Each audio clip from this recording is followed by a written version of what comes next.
सभी को मेरा नमस्कार। कल हम पढ़ चुके थे BSc first year organic chemistry चल रहा है। कल हम पढ़ चुके थे representation of electron movement by arrows, जहाँ पर हमने 3 तरह के एरोज के बारे में डिस्कशन किया था। 1 headed arrow, half headed arrow, double headed arrow. And इसके बाद जो टॉपिक था वो था बॉन्ड फिजन, और बॉन्ड फिजन 2 तरह से होता है, हेट्रोलाइटिक और होमोलाइटिक। एंड इसके बाद जो टॉपिक है सबसे पहले इम्पोर्टेंट था, मैंने बताया था रिएजेंट्स 2 तरह के होते हैं, इलेक्ट्रोफाइल और इलेक्ट्रोफाइल। एंड इसके बारे में हम डिस्कशन कर चुके थे पिछले वीडियो के अंदर। अब देखो, जो टॉपिक है ये बहुत ही इम्पोर्टेंट टॉपिक है, जिसके बारे में आज हम चर्चा करने जा रहे हैं। Types of organic reactions. तो थोड़ी सी समरी मैंने यहाँ पर बनाई है, बाकी तो हम डिटेल्स में इसे पढ़ेंगे। जैसे आप देखें इसे कि ये जनरली ये रिएक्शंस जो होती हैं वो 4 तरह की होती हैं, जहाँ जो हमें पढ़नी है बीएससी फर्स्ट ईयर के अंदर जो हमें पढ़नी है। सबसे पहले होती है एडिशन रिएक्शंस, यानी कि योगात्मक अभिक्रियाएँ। दूसरी जो होती हैं यानी कि एडिशन रिएक्शंस, योगात्मक अभिक्रियाएँ। एंड सेकंड जो होती हैं वो होती हैं एलिमिनेशन रिएक्शंस, दैट मीन्स विलोपन अभिक्रियाएँ। एंड जो थर्ड है इनका मतलब प्रतिस्थापन अभिक्रियाएँ, यानी कि सब्स्टिट्यूशन रिएक्शंस। थर्ड जो रिएक्शंस हैं वो कौन सी हैं? Substitution reactions. एंड फोर्थ होती है रीअरेंजमेंट अभिक्रियाएँ, यानी कि पुनर्विन्यास अभिक्रियाएँ। अब देखो, इन्हें भी फर्दर डिवाइड किया गया है। एडिशन रिएक्शंस जो हैं इनको फर्दर डिवाइड किया गया है। पहले डिवाइड किया गया था कि भाई हम इन्हें 3 तरह से कैटेगराइज कर सकते हैं। किसके आधार पर? इलेक्ट्रोफाइल और न्यूक्लियोफाइल के आधार पर हम इन्हें 3 तरह से डिवाइड कर चुके हैं। देखो, अगर इलेक्ट्रोफाइल पहले ऐड होता है, दैट मीन्स वे अभिक्रियाएं जिनमें पहले किसका योग होता हो? इलेक्ट्रोफाइल का योग होता हो, इलेक्ट्रॉन स्नेही का योग होता हो, उन्हें इलेक्ट्रोफिलिक एडिशन रिएक्शंस कहते हैं, या इलेक्ट्रॉन स्नेही योगात्मक अभिक्रियाएं कहते हैं।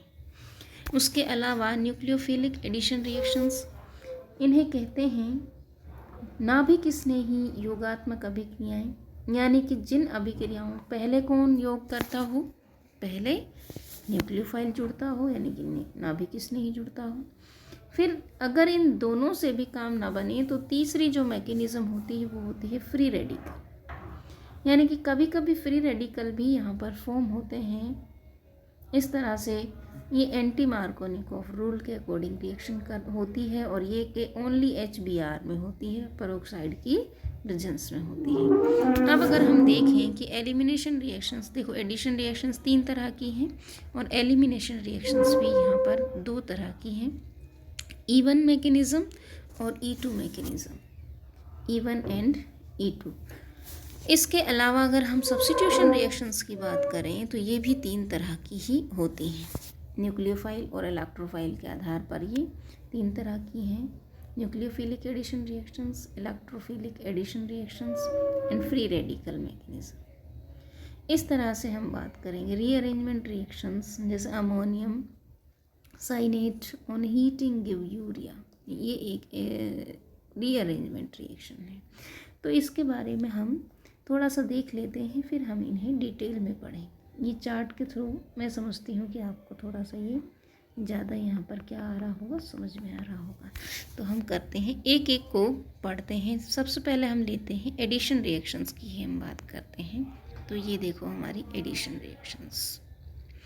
एडिशन रिएक्शंस में जैसा कि आप देख रहे हैं, ये कोई छोटा molecule like H2O, HX, ammonia, H2, ये आकर क्या करते हैं? एडिशन होता है इनका, यानी कि इन लोगों का, इन एलिमेंट्स का या इन मॉलिक्यूल्स का क्या होता है? यहाँ पर एडिशन होता है। यूजुअली ये रिएक्शंस कौन देंगे? अब सबसे पहले बात आती है कि ये अनसैचुरेटेड कंपाउंड्स देंगे। देखो, जहाँ पर कोई चीज़ जुड़ने की जगह हो वहीं पर ही कोई चीज़ जुड़ती है। तो हमें जब भी डबल बॉन्ड की बात करते हैं तो कहते हैं कि ये अनसेचुरेटेड कंपाउंड्स हैं और अनसेचुरेटेड कंपाउंड्स पर ही कोई चीज़ जाकर वहाँ पर जुड़ती है। जैसे फॉर एग्जांपल हम यहाँ देखें एल्कीन की रिएक्शन कोई HXY मॉलिक्यूल से हम करा रहे हैं यहाँ पर ठीक है। देखो ये डबल बॉन्ड, इसमें एक पाई बॉन्ड होता है और एक सिग्मा बॉन्ड होता है। तो हम यूँ कहेंगे कि अगर एक पाई बॉन्ड ब्रेक होता है तो दो नए सिग्मा बॉन्ड बनते हैं। ये एडिशन रिएक्शंस की पहचान है, ये एडिशन रिएक्शंस की पहचान है। ये अगर एक पाई बॉन्ड टूटता है तो दो नए सिग्मा बॉन्ड बनते हैं।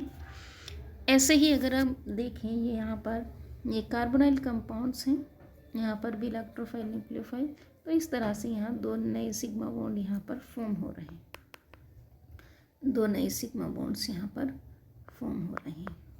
जैसे अगर हम देखें तो देखो इस तरह से यहाँ पर दो नए, एक पाई बॉन्ड टूटा और उसकी जगह पर यहाँ पर दो नए सिग्मा बॉन्ड का यहाँ पर फॉर्मेशन हुआ है।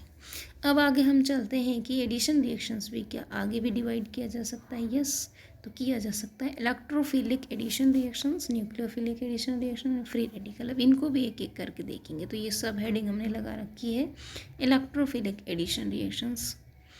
इलेक्ट्रोफिलिक एडिशन रिएक्शंस का मतलब है, देखो इनिशियली कौन जुड़ेगा, जैसे कि मैं बात कर रही थी यहाँ पर सबसे पहले कौन सी चीज़ जुड़ेगी। देखो यहाँ पर इनिशियली अटैक कौन करता है, इलेक्ट्रोफाइल। जो पहले जुड़ेगा उसी के आधार पर रिएक्शन का नाम रख दिया, यानी कि इलेक्ट्रोफाइल यहाँ पर पहले जुड़ता है, इस वजह से इसका नाम हमने रख दिया है इलेक्ट्रोफिलिक एडिशन रिएक्शंस। जैसे कि ये अनसेचुरेटेड कंपाउंड में होती हैं, हमने कहा डबल बॉन्ड ट्रिपल बॉन्ड हो, वहाँ पर ये कोई चीज़ ऐड होती है। तो हम इनके एग्जाम्पल देख लेते हैं। Addition of HBr to ethane. अगर हम देखें तो यहाँ पर देखो ये ईथीन है, ईथीन पर HBr का होता है फॉर्मेशन, यानी कि ये बॉन्ड टूटेगा पाई बॉन्ड, तो यहाँ पर H एक जगह पर और Br एक जगह पर। ये बॉन्ड दरअसल इस तरह से रोटेट करता है। उसी तरह से यहाँ पर एक बॉन्ड टूटा HBr का, पहले HBr यहाँ जुड़ा, फिर फर्दर जुड़ेगा, फिर आगे चलकर यहाँ पर इस तरह से ऐड यहाँ पर होगा। आगे अगर हम देखें तो एडिशन ऑफ HCl, देखो HCl एक जगह जुड़ गया। अब देखो वहाँ पर तो क्या हो रहा था कि कोई भी चीज़ कहीं भी जुड़ सकती है, क्योंकि सिमेट्रिकल एल्कीन है। अगर इस एल्कीन को हम तोड़ते हैं तो ये दो बराबर पार्ट्स में टूट जाएगी, ये होती है सिमेट्रिकल एल्कीन। लेकिन अगर असिमेट्रिकल या अनसिमेट्रिकल हो, असममित एल्कीन हो, जैसे कि ये वाली, यानी कि अगर इस डबल बॉन्ड से इसे हम ऐसे ऐसे इसको तोड़ें इस बॉन्ड को, तो ये दो इक्वल पार्ट्स में डिवाइड नहीं होगी। इसका मतलब ये अनसिमेट्रिकल एल्कीन है। तो अब अगर इस पर योग होगा तो मार्कोनिकॉफ का रूल लगेगा। किसका रूल लगेगा? मार्कोनिकॉफ का रूल लगेगा। और मार्कोनिकॉफ का रूल ये कहता है, मार्कोनिकॉफ का रूल ये कहता है कि भाई जैसे मान लो ये एल्कीन है, तो अगर हम इस एल्कीन की बात करें तो ये बॉन्ड इधर की तरफ शिफ्ट होगा, कॉर्नर की तरफ। क्यों? क्योंकि एल्किल ग्रुप जो है CH3 का जो इफ़ेक्ट होता है वो होता है +I इफ़ेक्ट। और +I इफ़ेक्ट का मतलब होता है कि इलेक्ट्रॉन देने की टेंडेंसी होती है इस ग्रुप की, यानी कि इलेक्ट्रॉन डोनेट करता है। तो अगर ये इलेक्ट्रॉन डोनेट करेगा तो ये इलेक्ट्रॉन डबल बॉन्ड की तरफ शिफ्ट होंगे इस तरह से, ये इलेक्ट्रॉन डबल बॉन्ड की तरफ यहाँ पर शिफ्ट होंगे। इसका मतलब ये हुआ कि ये बॉन्ड जो शिफ्ट होगा वो इधर की तरफ शिफ्ट होगा, यानी कि CH2 की तरफ। इसका अगर हम देखें आगे तो बॉन्ड किस तरह से डिवाइड होगा वो भी हम देखते हैं यहाँ पर बॉन्ड को। तो देखो थोड़ा सा अगर मैं आपको यहाँ पर बताऊँ तो देखो थोड़ा सा इसको कर लेते हैं थोड़ा सा ठीक। तो देखो ये CH3 है, तो ये बॉन्ड कहाँ पे शिफ्ट होगा? ये बॉन्ड इधर की तरफ शिफ्ट होगा। वन हेडेड एरो का हम यहाँ पर शिफ्ट कर रहे हैं, क्योंकि यहाँ से इलेक्ट्रॉन जा रहे हैं, ये इलेक्ट्रॉन देगा इधर देगा, तो ये इस कार्बन पर जाकर यहाँ पर नेगेटिव चार्ज आएगा। इस वजह से इस वजह से ये अगर टूटता है तो CH3 और CH और यहाँ पर CH2 पर आ जाएगा माइनस चार्ज, राइट। तो देखो HCl भी टूटेगा, H पर प्लस और Cl पर माइनस, तो H कहाँ जुड़ेगा, CH2 के ऊपर, और Cl कहाँ जुड़ेगा, CH के ऊपर।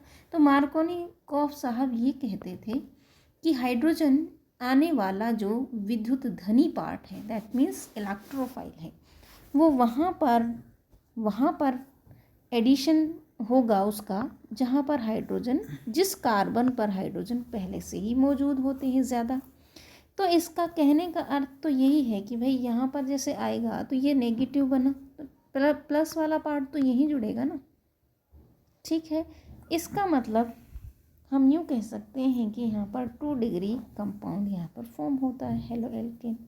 तो आगे बढ़ते हैं, आगे देखते हैं मैकेनिज़्म इसकी। तो सबसे पहले देखो ये डबल बॉन्ड है, डबल बॉन्ड 2 पार्ट्स में टूटता है। अब ये तो सिमेट्रिकल है, यहाँ पर कहीं पर भी प्लस और कोई से भी कार्बन पर यहाँ पर माइनस और प्लस बन जाएगा, तो E प्लस और NU माइनस। तो पहला पार्ट हम जनरली हमारा जो पहला पॉजिटिव सोचेंगे, दूसरा नेगेटिव सोचेंगे, तो इस वजह से ये तो नेगेटिव बनता है और ये इलेक्ट्रोफाइल पॉजिटिव। तो देखो सबसे पहले यहाँ पर कौन जुड़ा, इलेक्ट्रोफाइल जुड़ा, उसके बाद न्यूक्लियोफाइल जुड़ा। तो पहले कौन जुड़ा, देखो ये तो रिएक्शन हो गई और ये इसकी मैकेनिज़्म, पहले रिएक्शन लिखनी होती है फिर उसकी मैकेनिज़्म हम बताते हैं। तो देखो यहाँ पर मान लो ये बॉन्ड इधर की तरफ शिफ्ट होता है, ये ऐसे, तो E प्लस यानी कि इलेक्ट्रॉन डेंसिटी इधर गई, तो E प्लस जुड़ता है पहले और इस पर आ जाता है पॉजिटिव चार्ज, राइट। जैसे ही पॉजिटिव चार्ज आता है, ये पता कैसे चला हमें कि भाई पहले ये इलेक्ट्रोफाइल जुड़ा, ये हमें ऐसे पता चलता है कि इसका जो फर्स्ट स्टेप होता है, इसका जो फर्स्ट स्टेप होता है वो कैसा होता है, स्लो स्टेप होता है, स्लो स्टेप होता है। यानी कि स्लो स्टेप जो होगा वो रेट डिटरमाइनिंग स्टेप होगा, वेग का निर्धारण करेगा। और सेकंड स्टेप जो होगा वो फास्ट होगा, उसमें हमें पता ही नहीं चलेगा कि कौन कब जुड़ गया। तो पहला स्टेप जो स्लो स्टेप है, पहला स्टेप जो स्लो स्टेप है, उसके अंदर हमें ये पता लगता है कि भाई पहले इलेक्ट्रोफाइल जुड़ रहा है और बाद में तो स्टेप फास्ट हो जाता है। इस वजह से कि ये स्लो है, स्लो में पता लग जाता है, इस वजह से हम इलेक्ट्रोफाइल को यहाँ पर मानते हैं कि भाई इलेक्ट्रोफिलिक एडिशन रिएक्शन है। तो यहाँ पर पहले ये जुड़ा, फिर सेकंड स्टेप में ये जुड़ा, जैसे जैसे हमने इसके ऊपर स्टडी की वैसे वैसे हम इसके बारे में बताते चले, ठीक है। तो आगे हम जैसे बात करेंगे इस पर, जैसे ये इधर गया और फिर स्लो स्टेप H प्लस, पहले H प्लस ऐड किया फिर Cl माइनस, तो HCl की रिएक्शन अगर आप करवाते हो तो इस तरह से वो होगी। चलो आगे बढ़ते हैं, इसी बीच हम आगे बढ़ते हैं, इसे थोड़ा सा इरेज कर देती हूँ मैं, यस। अब हम पढ़ते हैं आगे, राइट। देखो अब हम पढ़ते हैं इलेक्ट्रोफिलिक एडिशन का मतलब हमें समझ में आ गया है कि पहले इलेक्ट्रोफाइल ऐड होता है और इलेक्ट्रोफाइल का पता कैसे चलता है। तो पहला जो स्टेप होता है, जब हम इस पर स्टडी करते हैं, जब हम अध्ययन करते हैं, तो पहले स्टेप में जो कि मंद पद होता है, जो स्लो स्टेप होता है, उसी में पता लगता है। दरअसल वेग का निर्धारण भी वहीं से हम करते हैं। तो सेकंड जो यहाँ पर रिएक्शन है वो है न्यूक्लियोफिलिक एडिशन रिएक्शन, आप इसे देख सकते हैं, ये है आपकी न्यूक्लियोफिलिक एडिशन रिएक्शन। अब हम बात करते हैं, पहले तो हमने कहा कि न्यूक्लियोफिलिक एडिशन क्यों कहा, क्योंकि पहला जो स्टेप होता है उसके अंदर हमें पता चलता है कि भाई न्यूक्लियोफाइल ऐड कर रहा है, क्योंकि वो स्लो स्टेप के अंदर जब हमें दिखाई देता है कि भाई ये न्यूक्लियोफाइल ऐड हो रहा है, तो हम मान के चलते हैं कि न्यूक्लियोफिलिक एडिशन रिएक्शन। पहले कौन जुड़ा, दरअसल बात यहाँ से हो रही, चलो। और ये वाली न्यूक्लियोफिलिक एडिशन रिएक्शन जो होती हैं, ये कार्बोनाइल यौगिकों की होती हैं, जैसे एल्डिहाइड और कीटोन की। तो ये बात ध्यान रखना है, एटम्स और group simply added to double और triple bonds without elimination of any atom. यहाँ देखो एलिमिनेशन नहीं होता है, यहाँ पर सिर्फ एडिशन होगा। एल्डिहाइड कीटोन ये देते हैं। हम जानते हैं कि जो C डबल बॉन्ड O होता है उसमें कार्बन कम इलेक्ट्रॉन नेगेटिव है, ऑक्सीजन पर ही पूरा का पूरा बॉन्ड आ जाता है, यानी कि यहाँ पार्शियली नेगेटिव चार्ज और यहाँ पर पार्शियली पॉजिटिव चार्ज डेवलप हो जाता है। तो आने वाला जो अटैकिंग स्पीसीज़ है वो कार्बन पर अटैक करती है, न्यूक्लियोफाइल कार्बन पर अटैक करता है। इस वजह से पहले हमें जुड़ता हुआ दिखाई देता है न्यूक्लियोफाइल। आगे हम बात करें जैसे कि for example attack on negative hydrogen ion attack करता है ऑन नेगेटिवली चार्ज आयन, और जो न्यूक्लियोफाइल है वो अटैक करता है कार्बन पर। ठीक है, जैसे देखो फॉर एग्जांपल ये एक रिएक्शन है, इसमें एक कार्बोनाइल ग्रुप है, ये क्या है कार्बोनाइल, तो यहाँ पर ये बॉन्ड इधर की तरफ दिखाई दिया जाता हुआ। तो पहले इस कार्बन पर पॉजिटिव चार्ज था, तो ये पॉजिटिव चार्ज कौन सेटिस्फाई करेगा, न्यूक्लियोफाइल, क्योंकि न्यूक्लियोफाइल वहाँ अटैक करता है जहाँ पर पॉजिटिव चार्ज होता है, यानी कि इलेक्ट्रॉन डेंसिटी कम होती है। तो देखो ये जो है ये इधर जाएगा और ये इस तरह से आगे जुड़ते चले जाएंगे। पहले ये जुड़ा, प्लस पे कौन जुड़ेगा, स्लो स्टेप में RDS स्टेप है, इसमें न्यूक्लियोफाइल जुड़ा, इस पर माइनस है भी, और फिर सेकंड स्टेप जो होता है फास्ट स्टेप होता है दरअसल, यहाँ पर फिर E जुड़ जाता है। देखो इस तरह से रिएक्शन एडिशन प्रोडक्ट हमें मिलता है।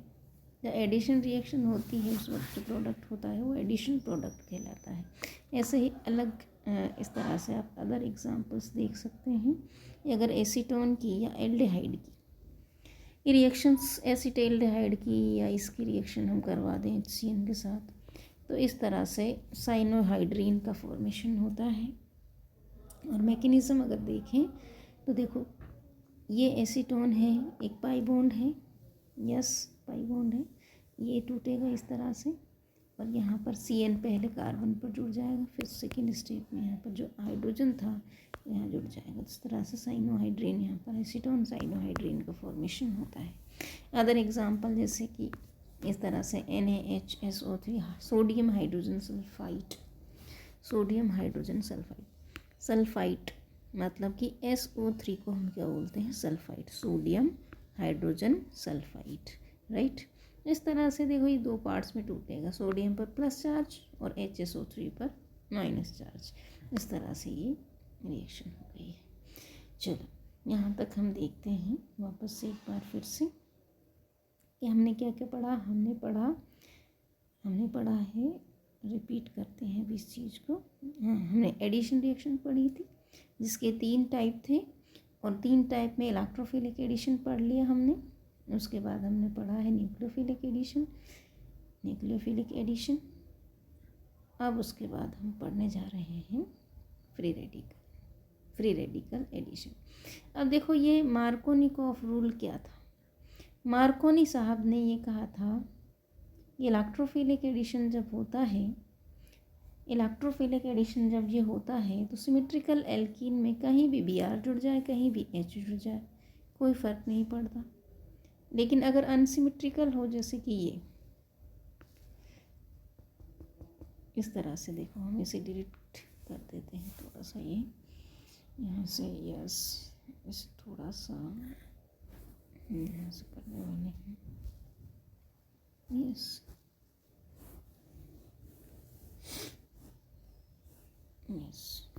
ये हो गया। तो ये अनसिमेट्रिकल एल्कीन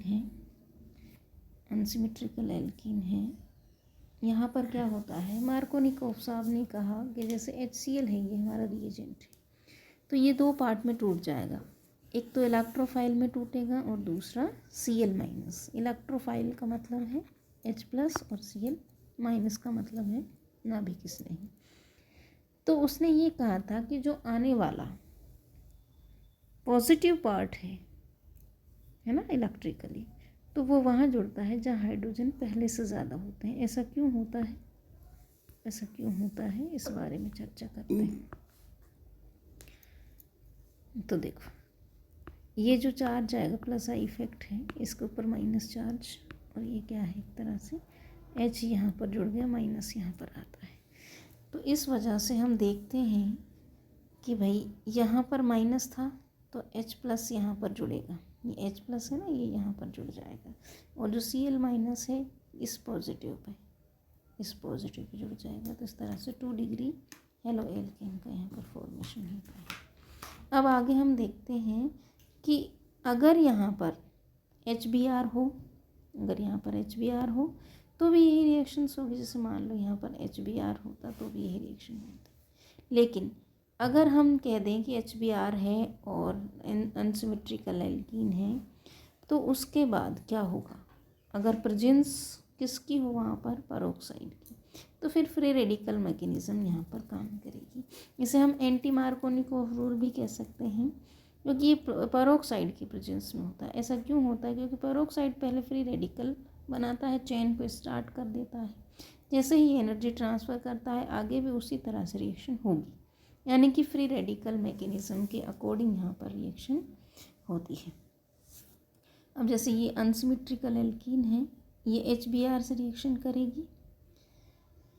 जैसे ही HBr से रिएक्शन करेगी in the presence of peroxide, तो यहाँ पर इसे कहते हैं या तो खारश इफेक्ट कह दो इसको, या पेरोक्साइड इफेक्ट कह दो, या एंटी मार्कोनिकोव रूल या एंटी मार्कोनिकोव इफेक्ट कह दो। कुछ नहीं है एंटी मार्कोनिकोव। मार्कोनिकोव साहब ने कहा था कि जो आने वाला जो पॉजिटिव पार्ट है वो वहाँ जुड़ता है जहाँ पर हाइड्रोजन, जिस कार्बन पर हाइड्रोजन पहले से ज़्यादा हो, अर्थात यहाँ पर।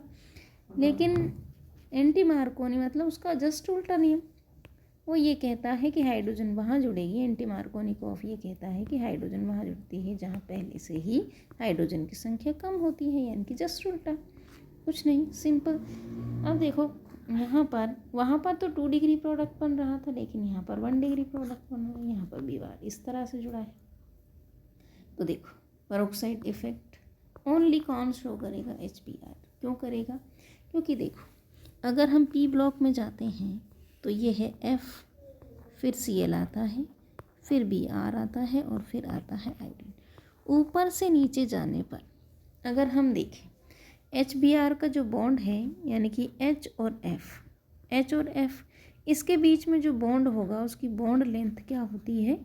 छोटी होती है। तो हमने कहा कि छोटे बॉन्ड को तोड़ना क्या होता है? एक तरह से मुश्किल होता है। उसकी बॉन्ड डिसोसिएशन एनर्जी क्या होती है? ज़्यादा। तो अगर हम आवर्त सारणी में पीरियोडिक टेबल में टॉप टू बॉटम जाते हैं, ऊपर से नीचे जाते हैं, तो बॉन्ड डिसोसिएशन एनर्जी जो है वो डिक्रीज़ होती है, अर्थात घटती है। यानी कि बॉन्ड को तोड़ने के लिए बहुत नीचे जाएंगे हम आवर्त सारणी में, तो कम एनर्जी हमें देनी पड़ेगी। तो HF के बॉन्ड को तोड़ना बहुत मुश्किल हो जाता है। उसके बाद HCl का जो बॉन्ड लेंथ है वो थोड़ी सी ज़्यादा बढ़ जाती है, तो उसे भी हम थोड़ा सा ज़्यादा, उसे भी तोड़ने में तो एनर्जी लगती है।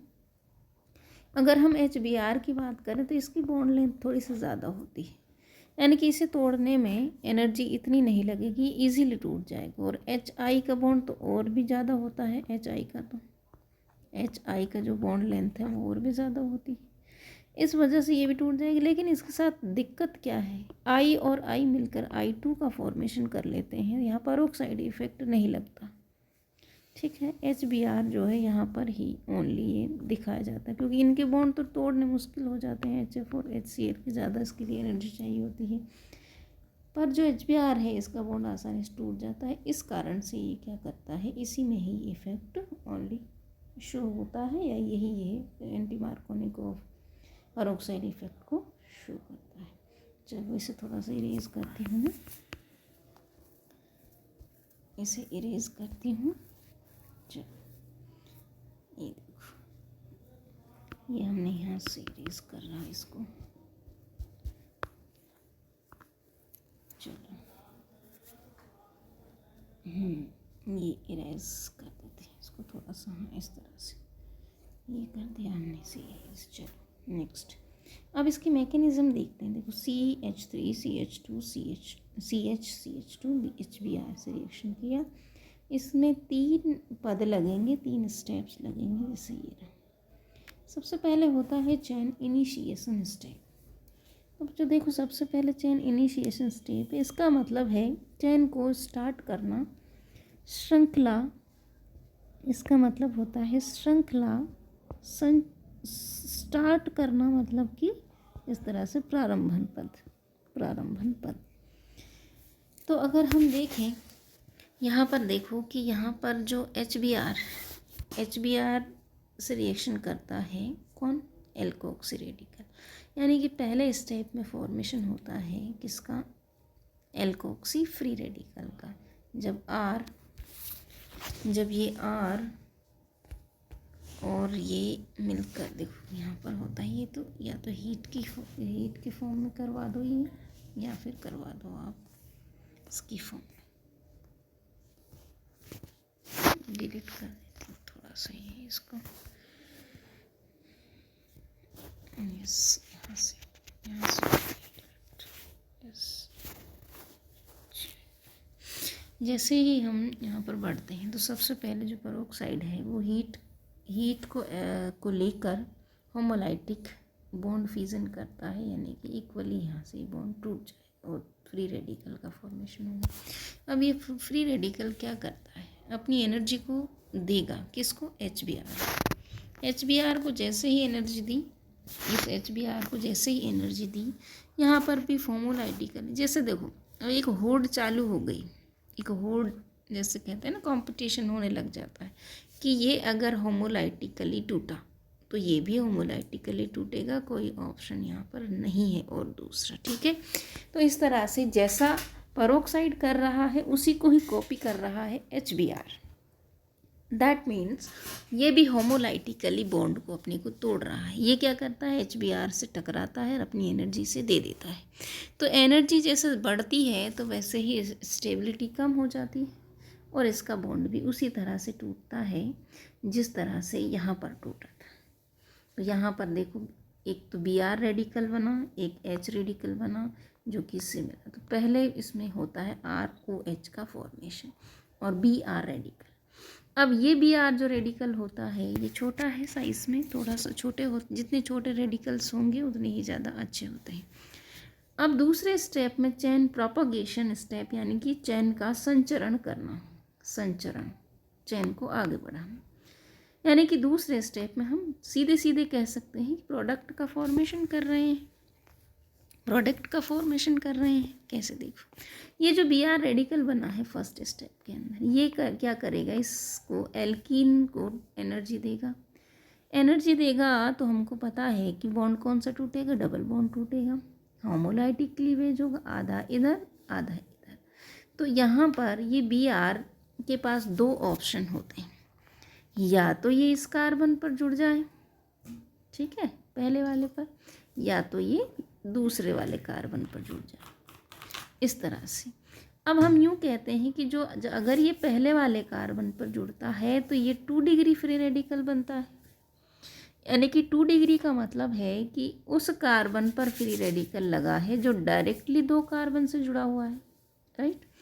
2 डिग्री फ्री रेडिकल ज़्यादा स्टेबल होता है as compared to 1 degree free radical, यानी कि हम कह सकते हैं कि 1 डिग्री जो फ्री रेडिकल है उससे ये वाला ज़्यादा स्टेबल है। इसी कारण से ये जो 1 डिग्री प्रोडक्ट है वो ज़्यादा बनता है। देखो आगे, फिर ये बन गया फ्री रेडिकल। अब ये फ्री रेडिकल जो फर्स्ट स्टेप में हमारे पास ROH बना था ना, ये वाला, ये रिएक्शन करता है अब इसके साथ ऐसे। तो जैसे ही रिएक्शन करता है तो एल्कोक्सी रेडिकल फिर से बनता है, H रेडिकल बनता है। तो ये H या तो यहाँ जुड़ेगा या यहाँ जुड़ेगा, उस तरह से हमारा प्रोडक्ट बन जाएगा, या तो ये वाला प्रोडक्ट बनेगा ये वाला। इस तरह से दोनों ही प्रोडक्ट हमें मिलते हैं, लेकिन जो मेजर प्रोडक्ट होता है, मतलब जो ज़्यादा अमाउंट में बनता है, वो ये वाला प्रोडक्ट होता है 1 ब्रोमोप्रोपेन, और ये कम अमाउंट में बनता है। तो जो ज़्यादा अमाउंट में बना, इसका मतलब क्या है कि वही ज़्यादा प्रोडक्ट मेजर प्रोडक्ट हो, जो कम अमाउंट में बना था वो माइनर हुआ, यानी कि बने तो दोनों ही, लेकिन वो ज़्यादा बनता है जो ज़्यादा स्टेबल होता है। तो ये ज़्यादा स्टेबल क्यों था, क्योंकि यहाँ 2 डिग्री फ्री रेडिकल बना था, इस वजह से। सो दैट्स वाई हम ये कहते हैं कि ये वाला कम होगा, क्योंकि ये इसका जो फ्री रेडिकल बना था वो 1 डिग्री बना था, तो ये कम स्टेबल था, इस वजह से। अब बात आ गई भाई, चैन को स्टार्ट किया किसने, पेरोक्साइड ने। यहाँ पर देखो ये एनर्जी को लेके होमोलाइटिकली क्लीवेज हो गया, फिर इसने होड़ चालू कर दी, एनर्जी दे देकर HBr भी इसी तरह से टूट रहा है, होमोलाइटिकली। फिर HBr में Br रेडिकल बना, जो इसको हिट करता है वो इसको भी ऐसे तोड़ने के लिए मजबूर कर देता है। फिर आगे चलकर यहाँ से फिर वापस ही टूटता है, तो ये भी होमोलाइटिकली टूटता है। तो आगे अगर जब प्रोडक्ट हमारे पास मिल ही गया है तो अब चेन को बढ़ाने की क्या ज़रूरत है आगे? अब उसे टर्मिनेट करो, चेन को ख़त्म करो, चेन को समाप्त करो। चेन को समाप्त करने के लिए क्या करना पड़ता है? कोई ना कोई उसके लिए ऐसी चीज़ डालनी पड़ती है जो उसे टर्मिनेट कर सके, जो उसे समाप्त कर सके। तो ऐसा कोई केमिकल डाल के रिएक्शन को, अब हमारा प्रोडक्ट बन चुका है, अब हम क्या करेंगे? जैसे मान लो यहाँ पर एक एल्कोक्सी रेडिकल, तो ये रहा, देखो मैं दिखाती हूँ, ये वाला, ये 2 बने थे, इनमें से एक बचा है। और इधर ये वाला, ये दोनों अगर मिल जाएं इस तरह से, तो ROOR का फॉर्मेशन हो जाएगा वापस से। जब ये वापस से अपनी फॉर्म में आ गया, यानी कि अब फ्री रेडिकल में एनर्जी कौन ट्रांसफ़र करेगा? कोई भी नहीं। तो इस वजह से अभी रिएक्शन क्या हो गई? टर्मिनेट हो गई, यानी कि रिएक्शन यहीं पर ही समाप्त हो गई। ये चेन यहाँ पर ख़त्म हो चुकी है, इसे कहते हैं चेन टर्मिनेशन स्टेप। तो आज हमने क्या सीखा? आज हमने सीखा एडिशन रिएक्शन के बारे में, और वो 3 तरह की होती थी और 3 तरह की हमने पढ़ चुके हैं। अब आगे हम पढ़ेंगे एलिमिनेशन रिएक्शंस, उनके बारे में हम नेक्स्ट वीडियो में चर्चा करेंगे। अभी भी आपको कोई दिक्कत या परेशानी हो तो मुझे कमेंट में लिखें, और कोई भी प्रॉब्लम हो पूछ सकते हैं आप लोग। ठीक, थैंक यू सो मच।